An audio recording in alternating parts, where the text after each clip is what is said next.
So join us. See what shenanigans we get into next. Who knows, maybe somewhere along the way, you'll find your favorite winemaker. So we woke up to a beautiful morning here in gorgeous Sonoma, California. But can we talk about that sunset last night, though? Ripping oysters with the darlings in the middle of Azaya Vineyard was pure wine country magic. We just headed out from our comfy cottages at Sonoma's Best, cruising past Sonoma's historic plaza and making our way up Sonoma Valley. We're hooking up with Tom Darling again. He has offered to show us the custom crush facility where he makes his wine. Next stop, Sugarloaf Wine Co. How are you? Great to see you. Good to see you. So this is Sugarloaf. This is Sugarloaf Wine Company. This place is really big. It is big, yeah. 20 to 30 winemakers under one roof. It's a really good facility. We've been here for 3 years. They got kind of full staff inside to support us with what we need. Nice. And everyone's just getting ready for harvest right now, so is it. So there's no fruit right now? There's fruit on the calendar for 2 weeks from now. But yeah, you take a look? Cool, Let's cruise check around. it out. Cool. Yeah, so we got big tanks, big boy tanks right here. We don't use any of those because that probably would do our entire production in one tank. Biggest tank that I'll use is one of these right here. Okay. That's what size is that? That's a 4-ton tank. Right now, a lot of wineries are emptying their barrels, doing some bottling, and then getting these ready to be refilled. We do some ferments outside. They haven't gotten it prepped yet, but there's some of the crush equipment outside we can take a peek at. It's kind of where the loud music is playing. Everyone's people are stomping on grapes, people are laughing, having a good time, and also working extremely hard. Do you get scheduled with time, or do you use whenever you need? Yeah, that's probably one of the trickiest parts about the custom crush is getting the calendar sorted, because if there's 30 other winemakers in here, all that fruit's coming in at different times of the vintage. Occasionally we might hold something overnight in the cold room. Having the grapes cold, what does that do? How does that help? Yeah, so we always pick at night, so picking around 50 degrees. Want to keep it below 60 degrees or so because we can control naturally just bacteria and spoilage early on. So we'll pick during the night, truck it here in the middle of the night, put it in a cold room, and then first thing in the morning, get it out, get it processed into tank, and oftentimes we'll chill that tank down. That allows us to control when the start of the fermentation happens. Great. Once ferments are done, we'll do the pressing outside, and then we'll fill the barrels and bring the barrels all into the cellar here for aging. So we all have kind of our row numbers here. I mentioned all the different winemakers in here. Like I'm not classically trained, no degree in winemaking, but also I've had some mini mentors along the way. And being in a space like this, being able to rub shoulders with some very, very smart winemakers, it's so collaborative in that sense, and that's how that's a huge benefit of being in a space like this. You just see a lot and you absorb a lot. Some winemakers can be a little bit closed off, but when we're in here, we're pretty open and transparent with each other, and it just makes it all that much better. Us not having to buy a big property and build a winery and get all that set up, this is massive to help us get our start. And that's a big misconception. A lot of people think that you're a winemaker, and so that you have this palatial estate. You have row 18 or 17? Yeah, row 17 right here. This is that's our, and you can see it's smaller than a lot of the other rows. Custom crush facilities exist because there are so many winemakers that function in that gray area between estate and virtual wineries. All of those barrels and that winemaking equipment, man, that's ultra expensive. One brand new French oak barrel alone will run you $1,000, and that's on the low end. So custom crush facilities allow young and newer winemakers like Tom to get into the game without 7 figures of startup capital. In Tom's case, custom crush is a crucial piece to Darling's success. And as a bonus, he happened to find a collaborative spot among similar-minded winemakers to help him learn and sharpen his skills. All right, cool. So yeah, this is another one of these temperature control rooms. During harvest, we keep a lot of fruit in here. So outside of harvest, we store a lot of some case goods in here. And then I like to go to stainless steel after 10 to 11 months of aging for Chardonnay. And right when we feel like we have enough development in barrel, then I move them to stainless steel, which is more anaerobic, more reductive, and it kind of chisels the wine and tightens it up. What's the vineyard again? It's called Persinger. Persinger, okay. And Persinger is in Forestville, so 100% organic, no-till vineyard. So this makes up for us our entry-level Chardonnay, what we call Den Costa. Den Costa is Irish for of the coast, because my grandfather was an Irish immigrant, and then all the vineyards that we work with are on the coast. This is a good representation of what I'm trying to do, which is kind of leaning in that citrus realm. Yep. It's kind of like lemon, lime, a little bit of pear. It's got a nice little kiss of reduction on it right now. Yep. Kind of like chalky. What do you guys think? Yeah, I think the texture is in a very good spot. Really good spot. And I love that it got that kiss of tartness just to kind of make it zippy and nervy. And this is what I'm talking about when we're talking about the aging in barrel. Like, this got to this point. Any more than this, and I feel like it gets a little bit soft. Mm-hmm. So right when I started tasting this, I'm like, okay, it's time to go to tank. You almost get a little of that green hue in the wine. A little bit, yeah. Yeah. It tells you low pH. Yep. Not very soft like the 22s. It's kind of like right there in the middle.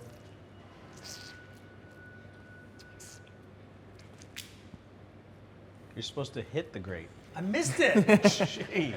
I missed it. Can't take him Calls himself a pro. Can't take him anywhere. No, he's the pro. It's his first time. It's his first My time. very first time. I've never been to a winery before. Go get a hose. Hose! Hose, please. Can we get mop up aisle 9? Oh, no, 17? Aisle 17. 99% of the time, our wines are all unfined, unfiltered. So what we'll do is when we go to barrel, and we won't rack or stir the barrels at all during the aging process, so all that natural sediment falls to the bottom. When we rack the tank, now I've got 6 months of natural gravity settling. So when we then go to bottle these wines 6 months from now, they're clear. It's already pretty clear. Right. It's only going to get more clear, so then we don't have to fine or filter. I am really loving the flavor profile. It's kind of sitting between stone fruit and citrus almost. Yeah, agreed. You get this chalkiness too. Not necessarily from the soil, but just I think it's the texture, weight, and acid that are just driving on the palate. It's really cool. And I'm not a Chardonnay dude. I'm not. I would absolutely crush this. Yeah. So when we set out to do it, we figured out how can we make that more kind of tight, kind of energetic style. You're not supposed to miss. You're not supposed to miss. Yeah, I mean, you guys are brothers. I can tell just by the banter. What was that like growing up together? That is a long story. So, but we actually just met 20 years ago. I was put up for adoption when I was an infant. My birth parents, our parents, then split apart. They ended up getting back together and having this knucklehead. And then actually had our baby sister later. Oh my God. In 2005, he walked out of a 4Runner at Balboa Park, and I was like, well, that's my brother. It's definitely my brother. Well, even though it's only been 20 years, it sounds like you guys have been together forever. Literally sounds like it. Yeah. This smells delicious. Cool, yeah, Cheers. this is, cheers. This is Nicasio Valley Vineyard. So the first one we tasted, a little bit warmer climate, Yep. more inland. And this is way out by Point Reyes. So right away you can tell it's much nervier, higher in acidity, even the fruit's tighter. And this wine is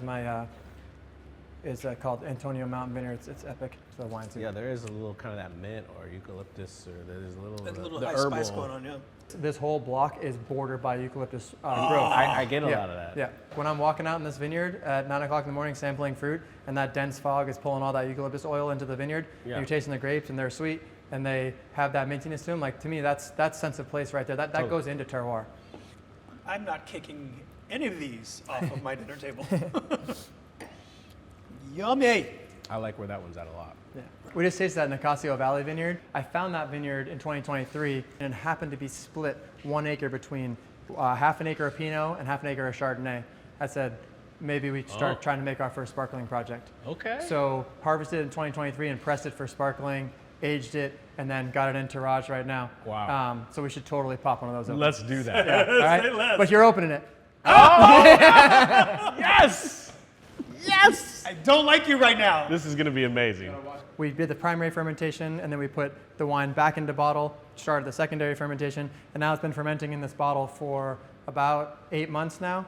It's finished its fermentation, so now we've got actual bubbles in the bottle, and now we're going to crack it open and test it out. Your first time. Are you going to be okay? I'm not going to be okay. You got this? I'm not. Raincoat, please. I think you're fine. He seems nervous. Take it We hard. don't want to shake it because we haven't riddled it yet. So we want to keep it. So I'm going to bring it over to you. I'll give it to you and kind of keep it on its side. Yep. I'll pass you the opener. I'll hold the bucket here pretty much vertical upside down. All right. Wait, He's so saving you. That's not fair. Scott, you ready? Wee. All right. Here's this. Keep it just like that. Let me grab this bucket. This is going to go so bad. Like yep. Yeah. Pop it away from you. Put your thumb right on it. This is not going to go well. Let's go. I got you. About to blow up. Okay, 3, 2, 1. Hey, there we go. Oh, Look at that. Like a champ, Boom. let's go. Well done, sir. Well done. Boom. I did not think it was going to go that well. No, I did not either. Oh, yeah. Spray the camera. Right. I'm And dry, baby. Let's so- go. 50-50? 50-50 exactly. Pinot de Chard, direct to press, aged in barrel for 1 year. Barrel with lees. Barrel with lees, yep. Because I Okay. want to make textural and Yep. No, hey, Cheers, no one, thank you. no one has tasted this.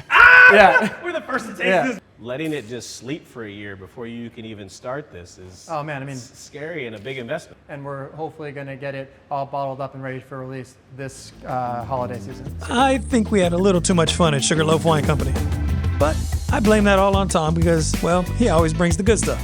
Now, I've seen custom crush facilities before, but none of this size. Sounds like Sugarloaf is a great space for collaboration and growth for Tom and Darling Wines, especially with so many solid winemakers in one space. So now we're headed back to town to check out Jolie Lade's new winery space. Looking forward to this drop-in because, well, I haven't been there and neither has Ricky. Where are those oysters? Seriously, let's do this. We should have Let's had get some more. oysters. Oh my God. Yeah, we should have picked up an extra dozen oysters from Hog Island. But who could have predicted that Tom had a top-secret sparkling wine project? I knew someone that spit like that. It just dropped out of their mouth. A Burgundian method. Where did that come from? Yeah, so, you know, yada, yada, yada, yada.